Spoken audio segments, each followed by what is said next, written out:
à tous, ravi de vous retrouver pour cette première édition complète de la soirée sur Al-Oula. Voici les titres de l'actualité. Face au froid, les efforts de désenclavement ne faiblissent pas. Ils se renforcent et se conjuguent dans les provinces enneigées.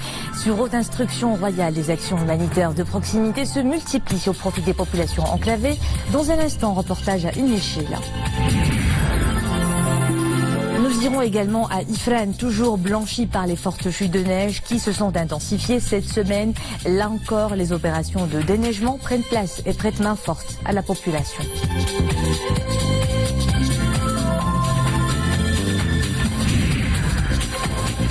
Ciel 2018, une 24e édition autour du plaisir de lire. Cette année encore, les professionnels du livre et de l'édition du Maroc et d'ailleurs se retrouvent avec un programme riche et varié qui connaît la participation de 350 écrivains, poètes et chercheurs de différents pays.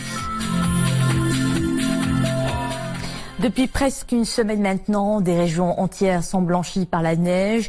Des chutes importantes qui touchent encore plusieurs régions du pays, pour la première fois pour certaines. Dans la province d'Ifrane, 75 cm de neige ont été enregistrés durant les dernières 24 heures. 1,40 m sur les sommets de Michlifen, à Azilal, 100 cm enregistrés notamment sur les hauteurs de Jbel Tilt, dans la province de Khnefra, 100 cm à Ait Boumzil et 80 dans la localité d'Ajdir. Et au niveau du cercle Al-Qbab, 150 cm de neige ont été enregistrés sur les hauteurs de Tanout au Filal. Et parmi les régions les plus impactées par cette vague de froid, la province de Tinrir, où la mobilisation se poursuit pour faire parvenir des aides alimentaires et des couvertures aux populations des zones enclavées par la neige. Sur ces images, un hélicoptère des forces armées royales avec des kits de ces aides d'urgence qui seront acheminés incessamment en haute montagne.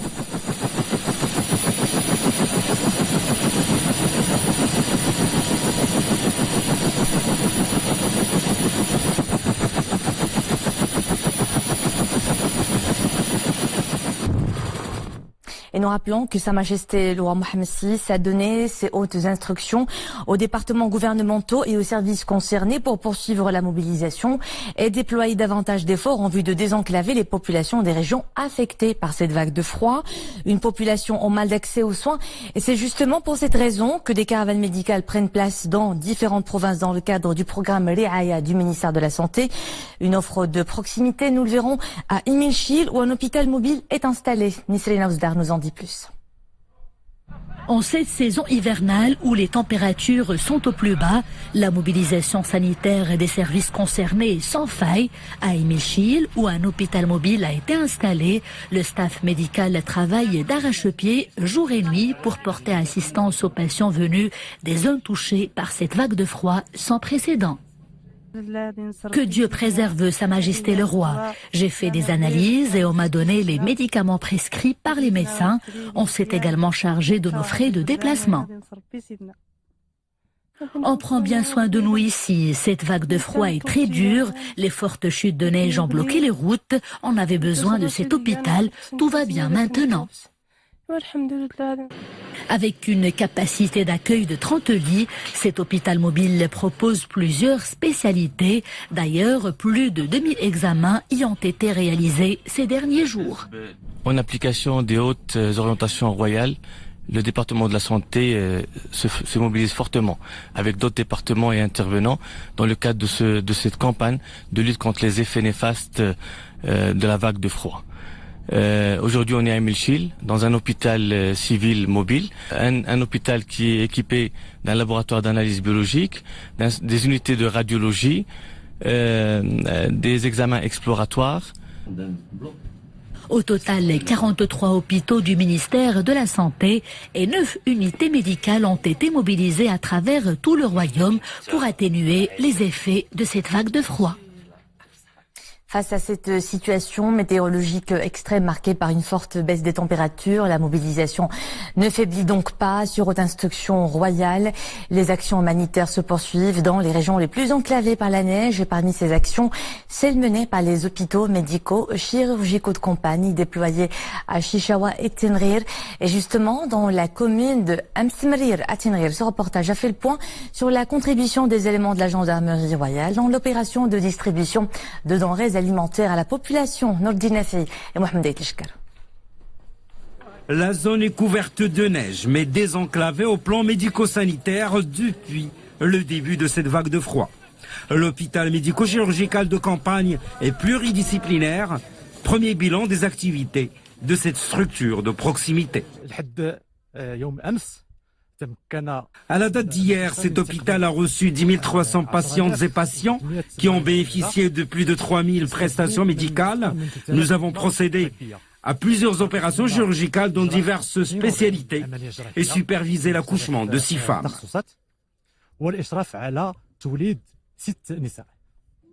Parmi les bénéficiaires des actes chirurgicaux, ce patient opéré pour une fracture au nez. Ici, un patient qui avait une fracture déplacée des os propres du nez, pour laquelle il a bénéficié d'une réduction sous anesthésie générale. Et les suites sont marquées par une nette amélioration après déméchage. Voilà. L'ORL est une spécialité très demandée dans cette région pour des pathologies liées aux conditions climatiques, de froid et de neige. À titre d'exemple, des angines, des sinusites, des pharyngites, etc. Et puis, sur le plan chirurgical, nous avons procédé à certaines interventions chirurgicales au niveau de la tête et du cou. L'hôpital est doté d'une pharmacie qui reçoit plus de 500 ordonnances par jour dans toutes les classes thérapeutiques. Les antalgiques, les anti-inflammatoires, les antibiotiques, les médicaments tableaux ainsi que les moyens de contraception. Il y a aussi ce qu'on appelle les réactifs qui sont destinés aux services laboratoires. Il y a le consommable du bloc opératoire et services radiologie. L'hôpital médico-chirurgical de campagne a réalisé 42 opérations chirurgicales, chirurgie générale, ORL, ophtalmologie, gynéco-obstétrique et autres, dont certaines opérations sous anesthésie générale. Au programme aussi des opérations de distribution de denrées alimentaires et de couverture au niveau de 22 provinces, couvrant pas moins de 1200 douars et près de 170 collectivités locales. 15 000 aides supplémentaires sont prévues dans les prochains jours dans ces provinces et préfectures concernées. Boulmen en est une. Le reportage dans la commune de Oulad Ali et de Saïd Rima avec un commentaire de Nissel Hamdawi. Douar Timitart, dans la province de Boulmen, isolée par les fortes chutes de neige.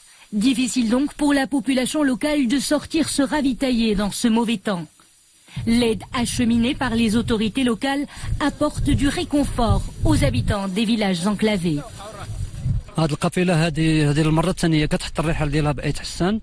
C'est la deuxième fois que cette caravane fait escale à Aït Hassan.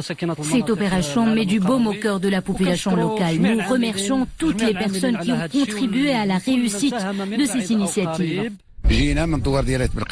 Nous sommes venus de Douar Aït Belgassem pour bénéficier de cette aide qui permettra à toutes les familles d'affronter ce froid glacial et de faire face à ces conditions de vie difficiles dues aux fortes chutes de neige. Nous remercions Sa Majesté le Roi. Nous sommes heureux de recevoir cette aide envoyée sur haute instruction de Sa Majesté le Roi. Nous remercions les personnes qui ont organisé cette opération. Vous savez, cette région traverse une période difficile due aux fortes chutes de neige, car ici les routes sont coupées.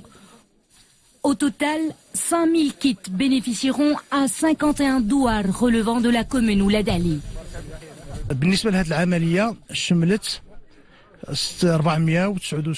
469 familles ont pu bénéficier de kits composés de denrées alimentaires et de couvertures. C'est la deuxième opération du genre au niveau de ce douar, ainsi que dans les autres villages relevant de cette commune territoriale.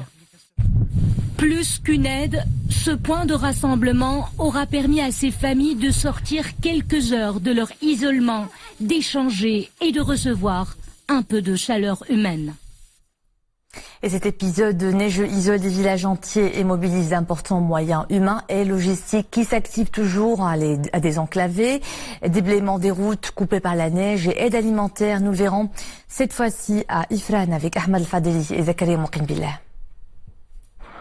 Arrivés au niveau de la localité El Koudiet, des agents des autorités locales entreprennent aussitôt de transporter les aides destinées aux populations vers un point de rassemblement. Se frayer un chemin dans la neige nécessite le recours à des moyens adaptés. L'objectif est d'acheminer des produits alimentaires, des couvertures et des équipements aux habitants. Nous sommes contents de ces chutes de neige. Cela nous rend heureux malgré les sentiers bloqués par la neige et les conditions difficiles. Il y a beaucoup d'efforts fournis pour réouvrir les routes et les pistes et distribuer les aides. Nous remercions Sa Majesté le Roi pour ces produits qui arrivent à temps. La neige nous réjouit beaucoup.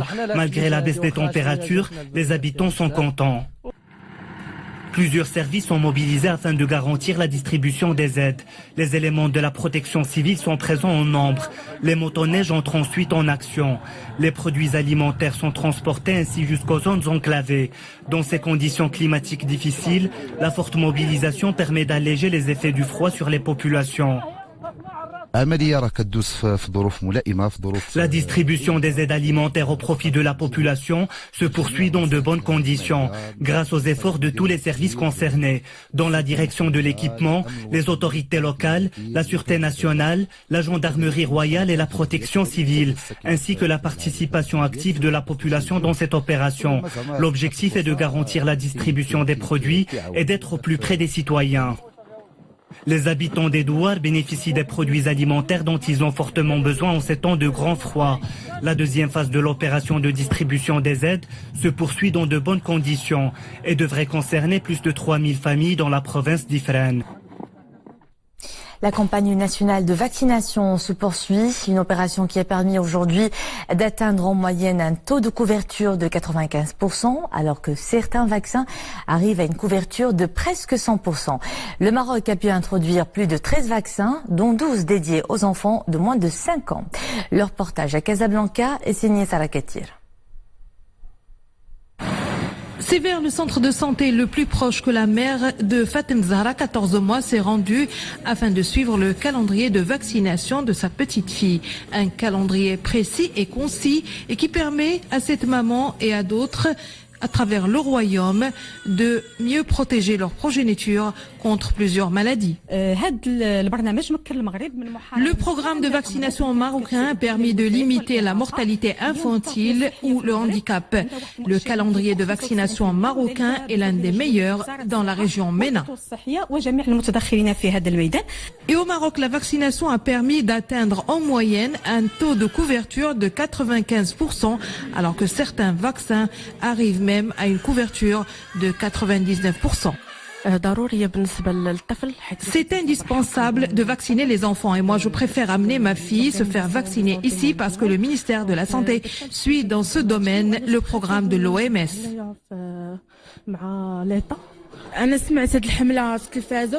En vaccinant nos enfants, on les protège contre les maladies qui pourraient leur causer bien des problèmes.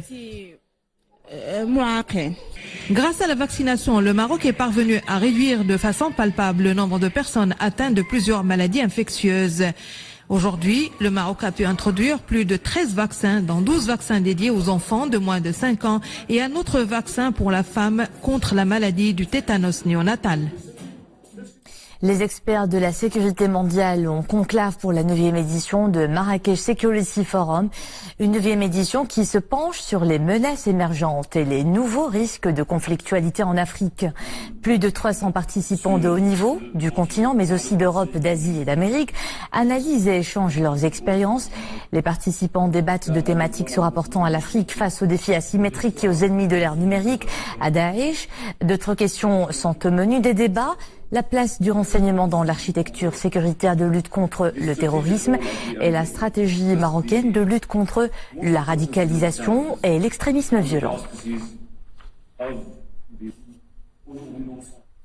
Les travaux du 9e Forum urbain mondial se poursuivent depuis 2 jours à Kuala Lumpur en Malaisie.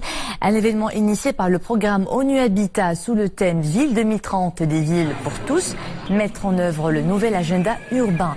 L'objectif est d'examiner les solutions et les mécanismes adéquats pour une meilleure gestion des villes et des espaces urbains. Sur place, une importante délégation marocaine conduite par la secrétaire d'État chargée de l'habitat, Fatna Al-Khayel. Dans le reste de l'actualité, l'armée syrienne pilonne le fief rebelle de la Ghouta orientale près de Damas. Les raids du régime ont repris de plus belle ce vendredi sur cette enclave au 5e jour d'une campagne aérienne qui a fait plus de 220 morts. Décrétée en mai dernier zone de désescalade, eh bien la Ghouta est devenue au contraire une zone de pilonnage intensif. 400 000 habitants vivent dans de très mauvaises conditions. Et sur le plan diplomatique, les membres du Conseil de sécurité n'ont pas réussi hier à appuyer l'appel à une trêve humanitaire réclamée par les agences de l'ONU pour permettre la livraison d'aide d'urgence. Une grande première dans la ville sud-coréenne de Pyeongchang qui abrite les Jeux olympiques d'hiver. Les sportifs des 2 Corées ont défilé ensemble avec la même tenue et sous le drapeau de la Corée unifiée. La décision du Nord de participer à ces JO qui se déroulent à tout juste 80 km de la frontière symbolise les Jeux de la paix souhaités par le Sud, alors que depuis des mois, les tensions s'étaient multipliées sur fond de programmes nucléaires nord-coréens et de tirs de tests de missiles. Retour à ce qui fait la une de l'actualité nationale, le Salon international de l'édition et du livre de Casablanca. Le rendez-vous incontournable des bibliophiles célèbre cette année ses 24 ans d'existence. Plus de 700 exposants originaires de 45 pays prennent part à ce salon qui promet une programmation culturelle riche et inédite. L'Égypte est l'invité d'honneur de cette nouvelle édition. Abdelrahim Belchiri et Mounia Malouche nous emmènent dans les dédales d'un espace de découverte et d'autres curiosités. À peine ouvert au public, les visiteurs du salon sont déjà nombreux. Une nouvelle édition avec une nouvelle programmation culturelle. Au programme, des hommages, des conférences thématiques et des signatures. C'est le premier jour du salon. Nous nous attendons à ce que le public soit nombreux cette année. Il y a de nouveaux livres. 350 écrivains participent à l'animation des conférences.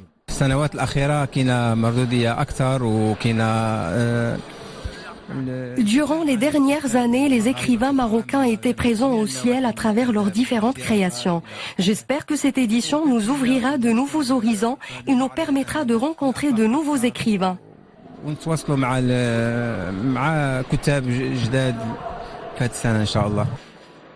Le Salon du Livre invite à découvrir la création littéraire dans sa diversité culturelle. Des instances gouvernementales et d'autres institutions d'ici et d'ailleurs échangent autour de la pensée humaine.